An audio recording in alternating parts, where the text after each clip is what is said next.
Hi everyone, my name is Chocolate Shorted. Welcome to my studio.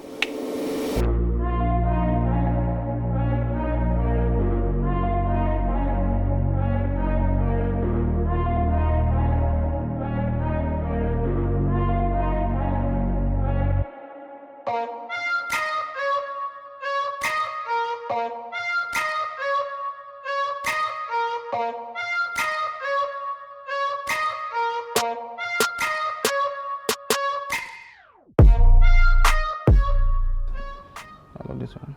Let me see it. That's nice. Yeah, This is is very really nice. nice. Yeah, like on straight on point. Yeah. I'm a beauty, lifestyle, and wedding photographer. I also do celebrity photography, and then also every bit of let's say every niche in photography too. I mean, I do it. So today here I'll take you through, let's say, a typical studio day with me, or a typical day inside my studio where I'll have a model and then my makeup artist here, and then we just having a shoot to just take you through that and then see how we do it here or how I do my shoot here any other day in the studio. Okay, so basically I have a 3-light setup here, like just simple 3-light setup. So this is my 8600, and then I'm using a beauty dish running at a power like 1/4. Okay, now this is like mainly my main light. This is my main light, and then I'm just throwing a few light from this side, just a little filling from this side, just doing like something small just to fill in some shadows, of which my reflector was not able to put in light. So this reflector, I mean, from the light here bounces to her, but not all the light like were able to touch the model. So like the filling is just there to, you know, put in some small light. Then I have this here that is serving as my rim. So this light is basically hitting this side of the model just to, you know, separate her from the background that she is on here, just, you know, creating some feel. And then at the end of the day, you see the images and you see that they're cool. Now, that is not like what is supposed to be done. I mean, you can play with the light and put them anywhere, you understand? Once you keep changing the position of the light, you understand, or you know where you want to put it or how you want to put it, anyhow you want to do it, you understand? Provided it's giving you what you want. For me, that is giving me what I want, so that is how I've done the setup. Your middle side, you turn to me. No, to me. Great, like that. Great. So, nice one there. Give me your face. When we are focusing on the subject, we look at the subject from different perspectives. Yeah. You understand? So, knowing how to retouch in this our era is a plus. Yeah, it's a big plus to you. You understand? But you also have to know how to capture, how to frame your subject, how to direct your poses, how to create your images and stuff, so that when you come and then you are touching, you add the beauty to the art that you've created. Which even if you hadn't added, it will still remain a very good image. Because then you can have the image not retouched. Yeah. And it's still nice. It still looks because nice of how you captured it and then the correct light bending process that you use. You understand? Yeah. For me, I think photography has got everything to do with lighting. Whether you are using natural light or you are using artificial light in the studio. It is everything about lighting. And when you understand lighting very well, your images will be pro. Yeah. So as you all know, I'm a Nikon shooter. I love Nikon. Like Nikon every day. You are one of the few photographers who actually shoot on Nikon. Yeah. In fact, the ecosystem over here in Ghana, most photographers shoot on Canon because of the ease of access. And I think it's an advantage on your part too, because there you get to be different. Yeah, you get to be you get to be different, and you really understand exactly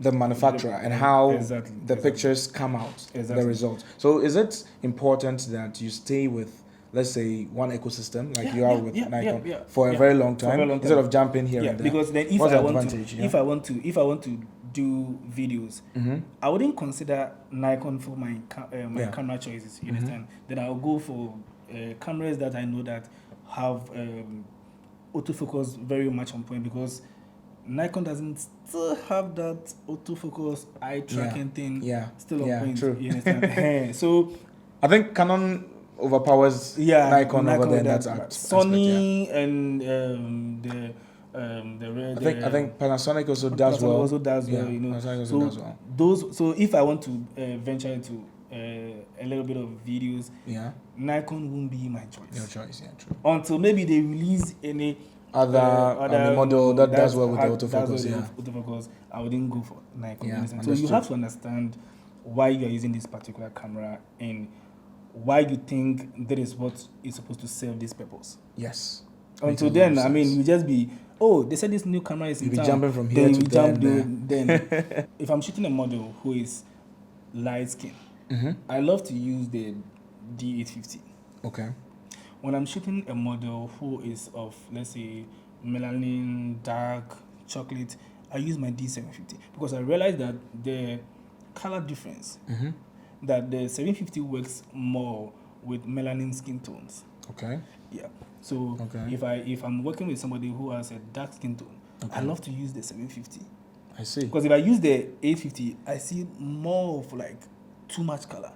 Okay. You understand? In my images. So then, in order for me to bring it down to, let's say, a chocolate tone or let's say melanin tone, then I have to apply my LUTs. Okay. To drain the colors from it. Yeah. So then these are the things that I have noticed because I've shot with Nikon for a very long time. So I've noticed that these are the... So if I'm going to buy Nikon camera or any of their cameras, I am not necessarily going to buy because I said, this is new in town and I want to buy it. But I want to see that this camera that I'm buying, how is it going to influence my work? Yeah, and how is it going to make it better? How is it going to make it better? So I read about it and I realized... So I keep reading, I realize that, okay, all the cameras that they are releasing are super good. I'm still comfortable with this. Yeah. I'm still comfortable. I'm still good with this. So today I'm shooting with the D850. I have my 2470 Nikon lens and just trying to create some little portrait with it and see how it's gonna be like how is the feel gonna be like. You're gonna love Nikon, right?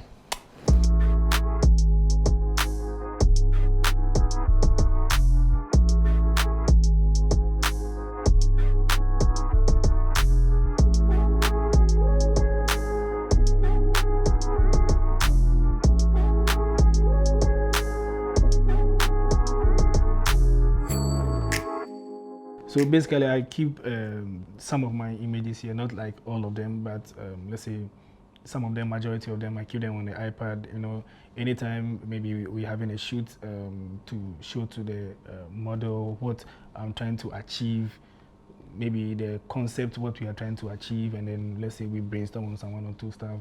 Or maybe you want to even meet a client, so you have some of the works here, so you give it to the client, she scrolls through your works and stuff. As we talk, she just be looking at your works and stuff and see what you do and so on and so forth. You understand? It's all just part of you marketing yourself and then just using the let's say smartphone ways to communicate your works to people in a very maybe short while, not really something personal. If you don't have it, you don't have it. But if you have it, why not? I always say that before you become a good portrait photographer or a beauty photographer, you really need to study facial anatomy. Okay. You understand? So I read few books about facial anatomy because then you really need to understand the face. Yes. Understand that when the face is straight this way and there's light from this side, it is supposed to hit here, here, here. Yeah. And there. So when you are retouching, yes, there are some shadows when you clean, you changes the person's face. I mean, it gives the person a different look. A different change. Yeah. You understand? Yeah. So you need to know what you are taking out of the picture and what you are leaving there. Exactly. And sometimes what you need to create to enhance what is already there. Yes.